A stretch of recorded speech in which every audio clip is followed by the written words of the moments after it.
Welcome to my review of Silpheed, The Lost Planet for PlayStation 2. This was a shooter that I owned when I was young. I think I got the game cheap after the system was, either dead or in the middle of its life. But I got the game cheap, I remember. And I really liked the game, but for whatever reason, I wasn't, as dedicated back then to beating certain games. So it was a game that I got pretty far into the game, but I didn't stick with it and try to beat it. And, I wasn't as patient back then or as persistent with some of these games. So it was cool to revisit this one and finally beat it. And I did make a tutorial on it. And it really wasn't too bad to beat, but it does have some hard parts. The final stage is tough. And there was another stage that was pretty hard too. And going off memory, it may have taken me something like 3 or 4 hours to beat. I do list how long games take me to beat in the descriptions of my playthroughs. And I only review games that I completed. And most of them I completed within the last 5 or so years since 2017, where I started recording my playthroughs. So prior to that, there's about another 1,000 console games that were never documented. I mean, I listed them, I kept a document of beating them and writing them down, but they weren't recorded, so. But there's quite a bit of playthroughs on the channel now, so this was cool to revisit. So check out the tutorial if you want more detailed breakdown of the strategies and if you just want to see the full game. I'll link that in the description. But yeah, this is actually quite a good shooter. I really enjoyed revisiting it. In the middle of each stage, you can there's a refueling ship that you automatically get sucked into, and you can swap out your weapons and change your weapon loadouts if you want in the middle of the stages. And you also get 4 pieces of health back. In the menu, you can set your health up to 10, so that means you can take 10 hits before you just die. There's no lives, so if you take 10 hits, you just die. You can set how many pieces of shield you have, which is how many hits you can take. This is one of the trickier bosses aside from the later bosses, but it can be kind of tricky. But it's really not that hard if you're aggressive. And I show weapon loadouts like with the napalm. I use dual napalms for most of the game, which is you can select your left and right weapon on your ship. And I pretty much almost always select left napalm and right napalm. I use the same weapon twice because it's the most powerful weapon in the game.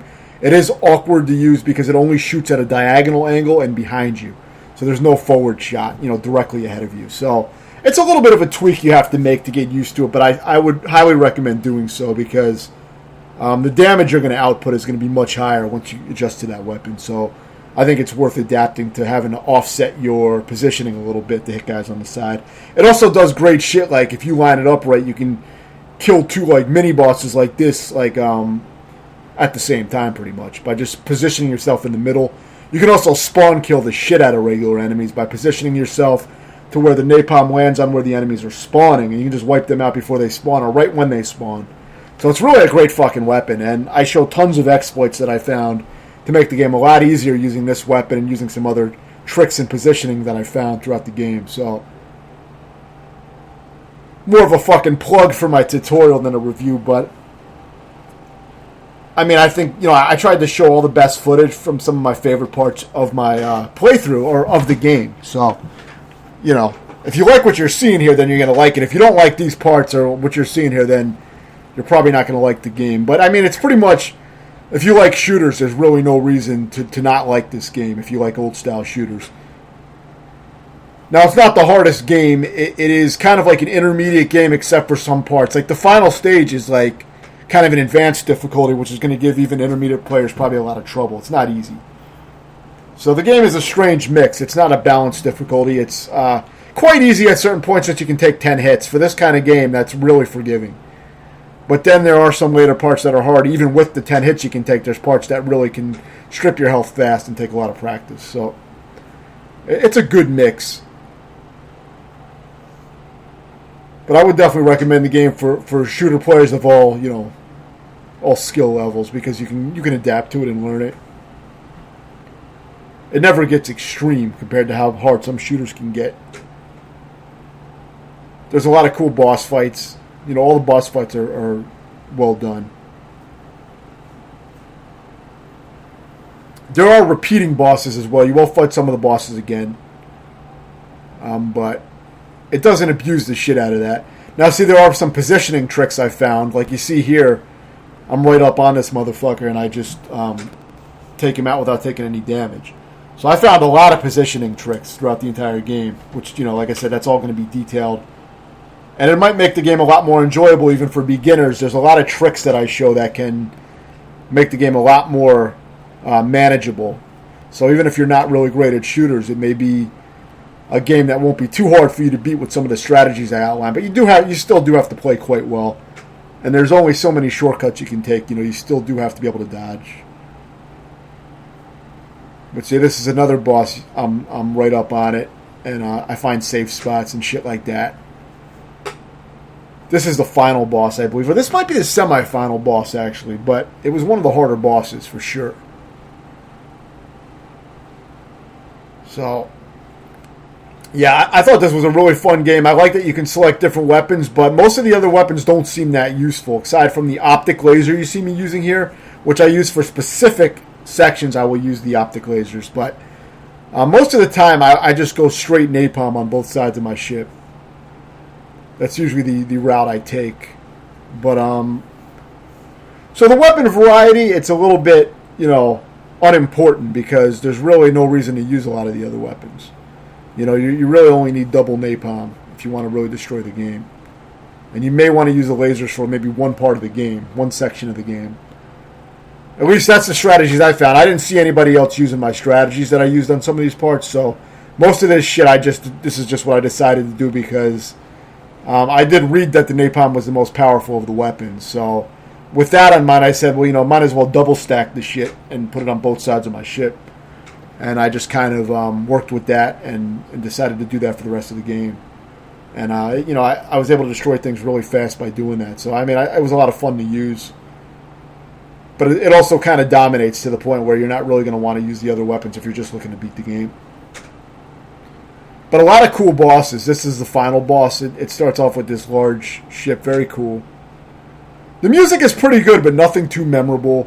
Visuals are really nice. I like the 3D art style. I think it's cool. I like the design of the stages. Bosses look really cool, and the fights are a lot of fun. They're usually multi-phase fights. You go through a few stages with the bosses a lot of times.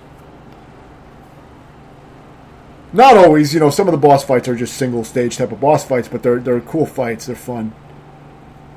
And this is the final boss. It has a few forms. Maybe 3 forms. But yeah, overall, I really enjoyed the game and had a lot of fun revisiting it. I would say it's one of the better shooters on the PS2.